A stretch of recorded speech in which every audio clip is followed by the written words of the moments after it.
নমস্কার, জয় হিন্দ, জয় ভারত। প্রিয় দর্শক, আমরা প্রতিনিয়তই প্রায় বাংলাদেশে ঘটে চলা ক্রমবর্ধমান সংখ্যালঘু নির্যাতনের কিছু ভিডিও আমরা আপনাদের সামনে রাখছি। আপনারা সেটা দেখছেন। দেখে আমাদের শিক্ষা গ্রহণ করতে হবে, আমাদেরকে সচেতন হতে হবে, আমাদেরকে আরও সতর্ক হতে হবে। এটাই হচ্ছে এর বার্তা। চলুন আগে দেখে নিই এই ভিডিওতে কী কী ঘটনা ঘটছে, আমরা সেটা দেখে নিই আগে, তারপরে পরবর্তী বিশ্লেষণে অবশ্যই আমরা যাব। এই ভিডিওটি বাংলাদেশ থেকে এসছে আমার কাছে, তাই ভিডিওটি আপনার সামনে তুলে ধরছি। বলেন কি হয়েছে? আমার বাড়ি এসে আমাকে ঘর লুটপাট করে নিয়ে গেছে। মোটরসাইকেল, স্বর্ণ, টাকা পয়সা যা কিছু ছিল, গরু বাছুর সব লুটপাট করে নিয়ে গেছে। আর আমার 14 বছরই ছেলে নিয়ে গেছে উঠাই। এদের সঙ্গে তো আপনাদের কোনো শত্রুতা ছিল না, তাই না না? না না, আচ্ছা আচ্ছা আচ্ছা। এদের আমার চিনিও না। আবুল হাসান সহ উনি সব তুলে নিয়ে গেছে। বাড়ির তো ঘর মশা ভাঙচুর করেছে দেখলাম। হ্যাঁ, ঘর বাড়ির গাছ সব ভাঙচুর করে স্বর্ণ লঙ্কা যা ছিল আপনাকে বাড়িতে সব লুটপাট করে নিয়ে গেছে। সব নিয়ে গেছে। আচ্ছা আর ঠিক আছে। মারধর করেছে। হ্যাঁ মারধর করেছে। হ্যাঁ আর স্টামে সই করে নিয়ে গেছে। খালি স্টামে সই করে নিয়ে গেছে। আচ্ছা ঠিক আছে ঠিক আছে। মামা আপনি একটু বলেন কি হয়েছে বলেন। আমার ওই আমি বাড়ি গরু খাবার দিচ্ছিলাম, মোটরসাইকেলে 10-12টা মোটরসাইকেলে আসি, ও আমাকে বাড়ি অ্যাটাক করে ফেলে। ফেলাই আমার এখানে চাইনিজ স্কুল ধরি মারধর করি, কয়েকখান কি ছেলে স্টামে সই কর, আর বাড়ি কে আছে যা, ঘরের মধ্যে লোকজন গেছে, যাই মাল সামানা মোটরসাইকেল টাইকেল দিয়ে ফোন টোন সব টাকা পয়সা লগত যা ছিল, গলা চেন মেন বাড়ি এলার কানের মানে সব নিয়ে টানি ছিঁড়ি তাবলায় তুলে ধরি নিয়ে বের করি। ওর মতন আমার ছেলে 14 বছরের ছেলের কিডন্যাপ করে নিয়ে চলে গেছে। আমি বললি যে টাকা পয়সা রেডি কর, 10 লাখ মতন করার পরে তার ছেলেরে মুক্তি দেবো। সাদা স্টামে সই করতেলাম না, তো আমার চাইনিজ স্কুল আচ্ছা ঠিক আছে। যে মহিলা অত্যাচারিত যে হয়েছে, যে মহিলা এবং তার স্বামী যে কথাগুলি বলছেন, যে একসঙ্গে 10-15টা বাইকে কিছু মুসলিম উন্মত্ত যুবক তারা হঠাৎ করে বাড়িতে ঢুকে পড়লো, বাড়িতে প্রত্যেকটা জিনিসপত্রকে ভেঙে তছনছ করে ফেললো, এবং বাড়ির ওই মহিলা এবং তার স্বামী তাকে মারধর করলো, করে টাকা পয়সা, গরু বাছুর, ধন সম্পদ যেটুকু আছে সব কিছু লুট করে নিয়ে গেল। এবং তাদের একটি ছেলে, 14 বছরের ছেলেকে তারা কিডন্যাপ করে সঙ্গে নিয়ে গেল। আর কি শাসিয়ে গেল, যে তোরা 10 লক্ষ টাকা রেডি কর, তবে তোদের ছেলেকে ফিরে পাবি, আগে 10 লক্ষ টাকা রেডি কর। কি নিদারুণ, কি কষ্টকর ছবি ফুটে উঠল এই ভিডিওতে।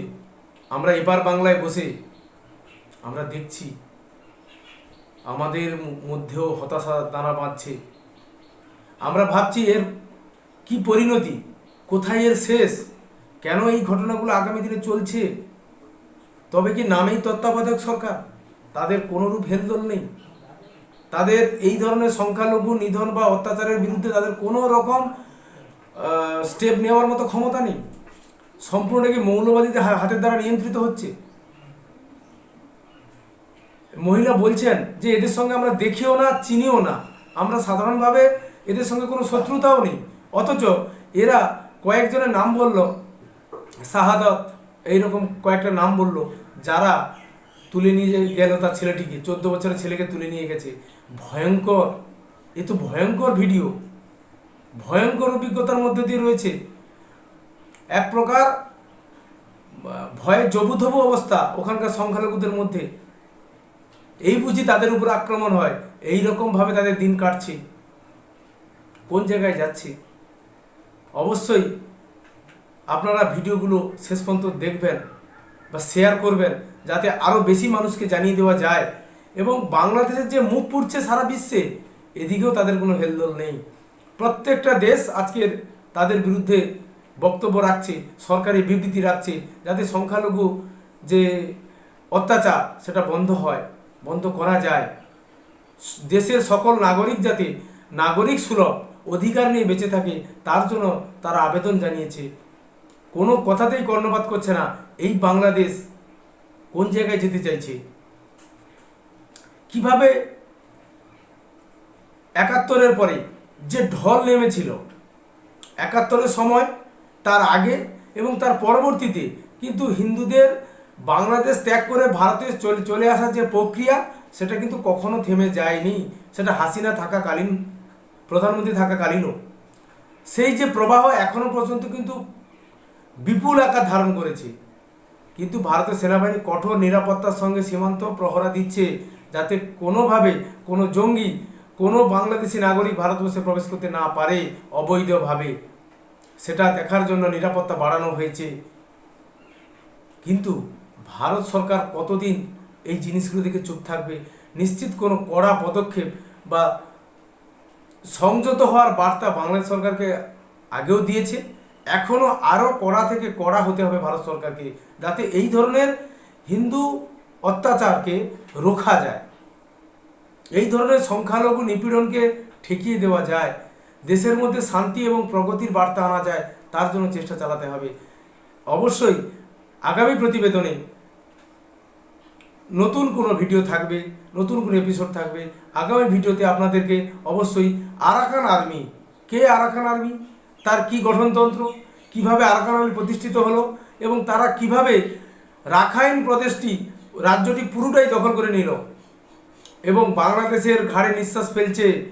সম্ভবত সেন্ট মার্টিন দ্বীপটিও তারা দখল করে নিতে পারে, কারণ আমরা ইতিহাস থেকে যে জেনেছি বা জানি, সেন্ট মার্টিন দ্বীপ নিয়ে বাংলাদেশের সঙ্গে মায়ানমারের একটা বিরোধ কিন্তু ছিল।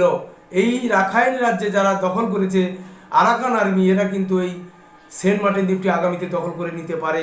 বাংলাদেশ কিন্তু ভয়ে কাঁপছে, বর্তমানে ভারতবর্ষের সাহায্য চাইছে, চীনের সাহায্য চাইছে, যাতে সেন্ট মার্টিনকে রক্ষা করা যায়।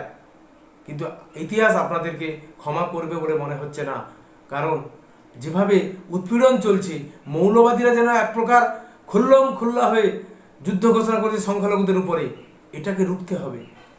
আমরা যারা এপার বাংলায় রয়েছি, আমাদেরকে শিখতে হবে, ইতিহাস থেকে শিক্ষা নিতে হবে, যাতে পুনরায় কোথাও কোনো সংগঠিতভাবে এইরকম অপরাধ না ঘটে। তার জন্য আমাদের শিখতে হবে, জানতে হবে, বুঝতে হবে। নীরবতা অবলম্বন করাটাই আমাদের কাম্য নয়। নীরবতা মানেই যে আপনি সঠিক পথে আছেন এমনটা নয়, আমাদেরকে জাগতে হবে, ভেতর থেকে নিজেদেরকে তৈরি রাখতে হবে। এবং ভারত সরকারের কাছে নিশ্চিত ভারত সরকার আগামী দিনে আরও তীব্র প্রতিবাদ জানাবে, যাতে বাংলাদেশকে এইরকম হিন্দু নিজন যোগ্য থেকে পিছিয়ে আসতে বাধ্য করা যায়, বা হিন্দুদের বা সংখ্যালঘুদের জীবন মাল সম্পত্তি রক্ষিত হয়, তার একটা রূপরেখা কিন্তু তৈরি করতে হবে বা স্টেপ নিতে হবে। নমস্কার, দেখা হচ্ছে পরবর্তী ভিডিওতে। অবশ্যই আপনারা পাশে থাকবেন, চ্যানেলটিকে সাবস্ক্রাইব করবেন। আপনারা সঙ্গে থাকলে আমরা আপনাদের প্রতি কৃতজ্ঞ থাকব। নমস্কার।